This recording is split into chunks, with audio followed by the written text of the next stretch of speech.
Hey, it's Anavon and Luna Tuna here from Travel Mama Anavon. I'll tell you a little bit about how to travel to Bali with kids. We're currently in Bali, Indonesia. Hi Luna, welcome, join the conversation.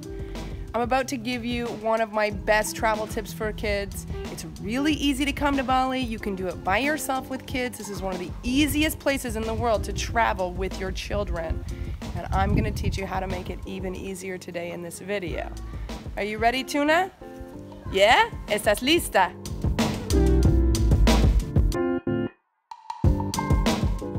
So we're roadside at a cell store. We're getting some credit here. One of the things that drives me nuts that travelers do is they get off the plane and then they live on Wi-Fi. Like if you have enough money to afford to come to Indonesia from Canada, don't be cheap with your phone shit, man. Get a card. You can usually buy a SIM card at the airport for somewhere between 5 and 20 bucks Canadian in any country in the world. And usually the card comes with a certain amount of data. You can get about a monthly plan of unlimited data for about $10 to $20 as well. I seem to use a lot more data here in Indonesia than I do in, say, Guatemala. But honestly, like, when I fly to Mexico, I just get a card at the airport, load it up, and then get my Guatemalan one back in when I leave. You should be connected all the time. You can do this at the airport. Don't be cheap, don't be lazy. Get your Wi-Fi sorted. My next hot tip for you is driving. Everybody in Bali drives a scooter. A scooter costs between 60 bucks and 100 for a month for a rental, and it's about $2 to $3 to fill up for the week, and that's if you're driving it every day. You need to get yourself a scooter, okay? If you have a kid bigger than her, they can stand in the front. That's how everybody does it here. Get used to it. If they're smaller, get yourself a backpack, man. There is no place for strollers here. Strollers are only good for big Western fancy cities. If you go outside of that, you need to learn to carry your children. You need to learn how to drive a moto. I learned to drive a moto in India, which means that you can do it. I don't even have a license in Canada, and I'm a good driver.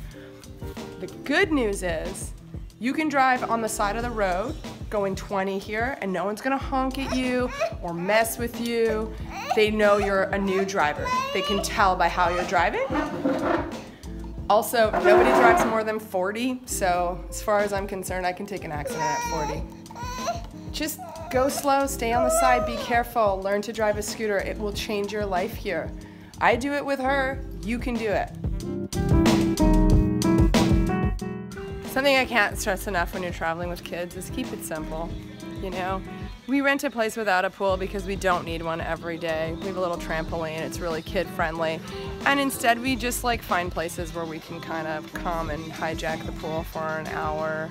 You know, with kids, it's so easy to keep them happy. You do not need all the extra fixins. You can just do some swimming. One of my last travel tips here for you on going to Bali with kids is this.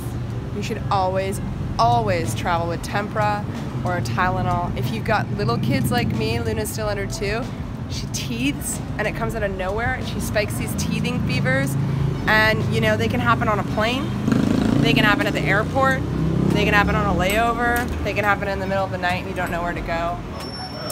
Tempura is key. And if you have older kids, like kids 6 and under, you should still be packing something for that. And you can get it at any pharmacy here. Tempura, look at that, yeah. Tempura.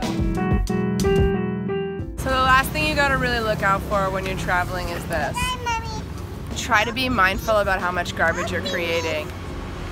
The whole tourist industry is set up to create an incredible amount of garbage. It's basically, if you're traveling anywhere as a tourist, you are contributing to taking a giant dump on the world. And I'm not talking about just because you took a plane. I mean the single-serving plastic, the getting rid of mangroves for, you know, hotel sprawl, the way that they throw away half the food they make in these big, awful, you know, all-inclusives. If you come to Bali, this is a beautiful island and you're not at home.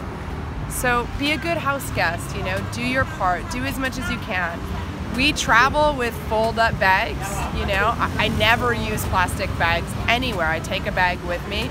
We put things in the bike boot. You know, if I can carry it in my arms, what do I need a plastic bag for? I'm really proud of this. I'm gonna see if I can find it. When we came over on the flight, and I've been here for almost 2 months now, I got this bottle of water in the airport in Taipei. And I've been reusing it every day since I've been here. It's almost time for me to get a new one. It's getting a little foggy, but there's no reason why you can't do this kind of stuff while you're traveling. And I feel like especially while you travel, you should be really like, wow, thank you so much for inviting me to your country. Let me not take a shit on your rug. It's super important to be mindful, and it's really hard as a tourist because, like I said, everything is set up for you to, you know, be mindless. The tourism industry is for single drunk people who want a deal on day drinking. The whole thing is set up for that.